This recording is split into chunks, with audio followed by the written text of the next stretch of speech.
हाय, मैं हूँ हिमांशी और आप देख रहे हैं मेरा चैनल नर्चर योर स्टडीज़। तो आज मैं आपको इंग्लिश के कुछ क्वेश्चन जो है उनका प्रैक्टिस सेट जो है उसमें से कुछ ही क्वेश्चन मैंने इंग्लिश के लिए हैं। तो क्योंकि एक एक क्वेश्चन में काफ़ी बार काफ़ी कुछ एक्सप्लेन करना होता है और हम सोच रहे हैं कि आपको बोर्ड पर पढ़ाएं, तो कुछ टॉपिक ऐसे हैं जो बोर्ड पर बताने वाले हैं, इसलिए बहुत सारे क्वेश्चन छुटे हुए हैं। जैसे ब्लूम्स टेक्सोनॉमी है या काफ़ी सारे क्वेश्चंस हैं, ठीक है। तो एग्ज़ाम जब भी देने जाइएगा तो पेडागोजी सेक्शन और ये जो मेन कोर सब्जेक्ट है जैसे रहते हैं इंग्लिश के, मैथ के, तो जैसे इंग्लिश में हो गया ग्रामर, ये सब तो चलो आप पढ़ते चले आ रहे हो, लेकिन पेडागोजी पढ़ी नहीं होती है, तो पेडागोजी ज़रूर पढ़ लीजिएगा। तो पहला क्वेश्चन है, children are motivated to acquire language because it serve certain purpose और फंक्शंस फॉर देम, ठीक है। Which of the following is not a function of language for small children according to Halliday. तो ये जो हैलीडे हैं वो एक व्यक्ति हैं, ठीक है। तो उन्होंने ही स्मॉल चिल्ड्रन के लिए लैंग्वेज के कुछ फंक्शंस दिए थे, 7 फंक्शंस इन्होंने दिए थे टोटल। अब क्या है कि इस इन चारों में से वो फंक्शन कौन सा नहीं है वो हमको बताना है, ठीक है। तो देखते हैं। पहला है रेगुलेटरी, दूसरा है बिहेवियरल, तीसरा है ह्यूरिस्टिक एंड फोर्थ है इमेजिनेटिव। तो हैलीडे ने जो 7 फंक्शंस दिए थे वो फंक्शंस हैं। एक आप लिख लीजिए। पहला फंक्शन ऐसे इंटरैक्शन करके है, इंटरैक्शन, ठीक। सेकंड फंक्शन है रिप्रेजेंटेशन, रिप्रेजेंटेशन, ठीक है। रिप्रेजेंटेशन के बाद थर्ड पर्सनल,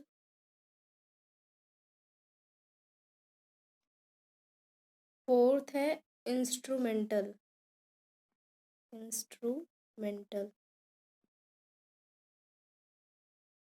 ठीक है। 4 फंक्शंस ये हो गए और बाकी के 3 देखो इसी में दिए हुए हैं, ठीक है, जिसमें से एक नहीं है, ठीक। तो देखिए रेगुलेटरी है 5th पे, 6th ह्यूरिस्टिक है और 7th इमेजिनेटिव है। बिहेवियरल इसका फंक्शन नहीं है। तो जो हैलीडे थे, ये याद करने वाला क्वेश्चन है। हैलीडे ने 7 फंक्शंस लैंग्वेज के बताए हैं, उसमें 7 में से बिहेवियरल नहीं है। जो 7 हैं उनको याद करना है एक लिस्ट बना के, ठीक है। तो ये एकदम डायरेक्ट क्वेश्चन है, ठीक। सेकंड क्वेश्चन है, grammar points should not B, ठीक, प्रेजेंटेड इन रिटन वेज, ठीक है। तो ग्रामर के पॉइंट्स नहीं होने चाहिए। क्या नहीं होने चाहिए? प्रेजेंट मतलब रिटन वे में प्रेजेंट नहीं होने चाहिए, ऐसा तो कुछ नहीं है। रिटन वे में हम कर ही सकते हैं, ठीक है। तो ये तो ऑप्शन नहीं होगा। Sorry. Taught using accurate and appropriate examples. तो ये क्या इसमें लिखा है कि एक्यूरेट और अप्रोप्रिएट एग्जाम्पल से पढ़ाना चाहिए, हाँ सही है। तो ये भी नहीं होना चाहिए क्योंकि इसमें शुड नॉट बी, ठीक है। क्या नहीं होना चाहिए? तो होना चाहिए ना। तो ये भी आंसर नहीं होगा। टॉट इन टारगेट लैंग्वेज, तो टारगेट लैंग्वेज में पढ़ाना चाहिए, ये भी सही बात है क्योंकि ग्रामर हम किसी लैंग्वेज की ही तो पढ़ रहे होंगे। तो टारगेट लैंग्वेज का क्या मतलब है? अगर हम हिंदी पढ़ रहे हैं तो टारगेट लैंग्वेज हिंदी हो जाएगी, अगर इंग्लिश पढ़ रहे हैं तो टारगेट लैंग्वेज इंग्लिश हो जाएगी, ठीक है। फिर फोर्थ है taught with the objective of mastering every aspect of each grammar point. अब देखो मास्टरिंग, ठीक है, इसका कोई ऑब्जेक्टिव ये नहीं है कि आप मास्टरिंग कर लें हर एस्पेक्ट के ग्रामर पे, ठीक है, तभी मतलब ग्रामर के पॉइंट्स शुड नॉट बी इसमें लिखा है कि ग्रामर के पॉइंट्स का मतलब ये नहीं, ऑब्जेक्टिव ये नहीं है कि मास्टरिंग करनी है हर एस्पेक्ट पे। तो इसका सही आंसर यही होगा, ठीक है। और ये जो 3 है, ये 3 चीज़ें तो होनी चाहिए, ग्रामर के पॉइंट्स इन 3 चीज़ों में होने चाहिए। नेक्स्ट आगे बढ़ते हैं। तो इसका फोर्थ आंसर राइट होगा।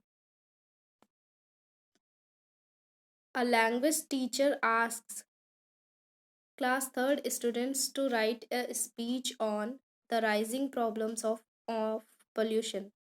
Which of the following is true in this case? अब क्या है, क्लास थर्ड का स्टूडेंट है और उसको स्पीच राइट करने के लिए कहा गया है the rising problem of pollution पे, ठीक है। तो the rising problem of pollution पे, तो इसका देखिए इसमें क्या है, कौन सा सेंटेंस ट्रू है। तो पहला है the assignment does not have clear objective. Objective तो क्लियर है देखिए, क्योंकि वो पोल्यूशन के बारे में पूछ रहे हैं। The assignment is not according to the level of students, ये हो सकता है, देखते हैं आगे और क्या है। The assignment matches content taught in class.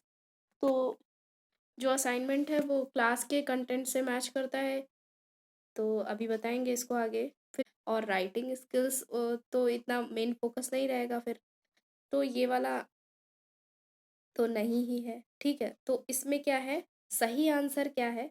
सही आंसर ये है the assignment is not according to the level of class, क्योंकि बच्चा क्या है, क्लास थर्ड का है। क्लास थर्ड का स्टूडेंट बहुत छोटा होता है, तो छोटा है, इस वजह से ये जो राइजिंग प्रॉब्लम ऑफ पोल्यूशन है वो उसके बारे में कैसे सोचेगा और कैसे क्या लिखेगा, ठीक है। तो ये उसके लेवल क्लास के लेवल के अकॉर्डिंग नहीं है। देन आगे बढ़ते हैं। Direct method for teaching English focused on. अब डायरेक्ट मेथड टीचिंग इंग्लिश में फोकस करती है extensive use of mother tongue, the sentence as a unit of speech, practice grammar structure, all of the above. अब देखिए direct method है और क्या पढ़ा रहे हैं, फिर इंग्लिश पढ़ा रहे हैं, ठीक है। तो मदर टंग का यूज़ कहाँ से हो जाएगा जब हम इंग्लिश की बात कर रहे हैं, तो ये भी पहला वाला ऑप्शन कट हुआ। The sentence as the unit of speech. अब इसमें क्या सेंटेंस यूनिट ऑफ स्पीच होता है? बिल्कुल हाँ, होता है। ग्रामर ट्रांसलेशन कम मेथड जो है उसमें क्या है, उसमें वर्ड यूनिट ऑफ स्पीच होता है, वर्ड, ठीक है। बट इसमें सेंटेंस होता है।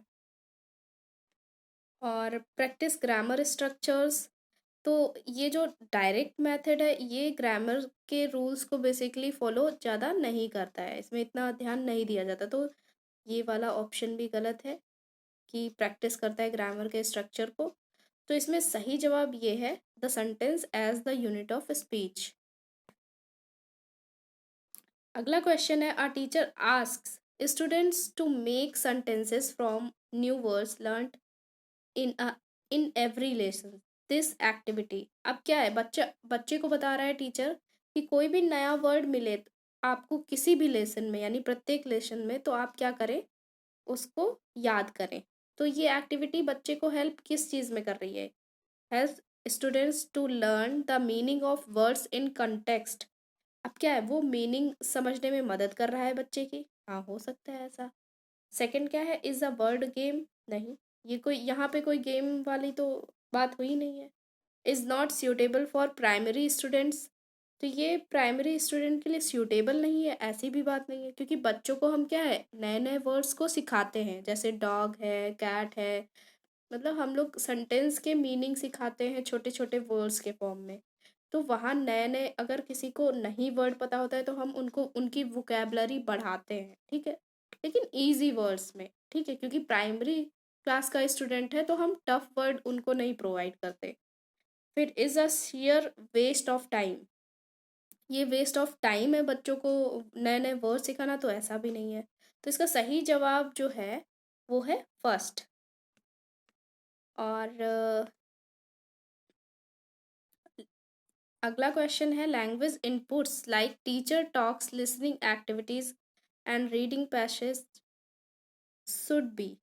अब क्या है, language input like teacher talk, यानी टीचर बात करता है या कुछ सुनता है या रीडिंग पैसेज को रीड करता है, तो ये कैसे होने चाहिए, कंटेंट ओरिएंटेड होने चाहिए, हाँ बिल्कुल सही। फॉर्म ओरिएंटेड, उनका एक कोई फॉर्म हो या नहीं किसी तरीके का हो, तो वो भी सही बात है।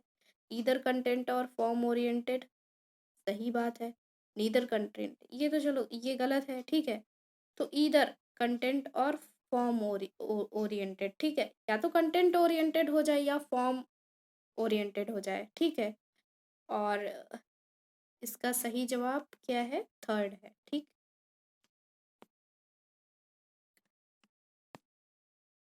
इसके बाद है grammar points should not be. तो क्या नहीं होने चाहिए? Presented in written ways. Written ways में तो प्रेजेंट कर ही सकते हैं, ये हम बता चुके हैं। तो हमारी क्लास आज की छोटी सी ही रही, कुछ क्वेश्चंस रहे हैं, और हम आशा करते हैं कि हम और भी अच्छे से आपको क्लास प्रोवाइड करें। तो आप ज़्यादा से ज़्यादा जुड़िएगा और कुछ पूछिएगा आप। धीरे धीरे आप अगर कुछ पूछेंगे तो उसी के अकॉर्डिंग मेरी क्या कहते हैं वीडियोस बनेंगी, तो अच्छा रहेगा। तो कनेक्शन जो है वो एकदम अटैच हो जाएगा। तो आशा करते हैं आपको अच्छा लगा होगा। चैनल को सब्सक्राइब कर दीजिए, लाइक कर दीजिए, और जल्द ही हम बहुत सारी वीडियोस प्रोवाइड करेंगे, और आप काफ़ी सारे नंबर्स मेरे ही चैनल से गेन कर सकते हैं।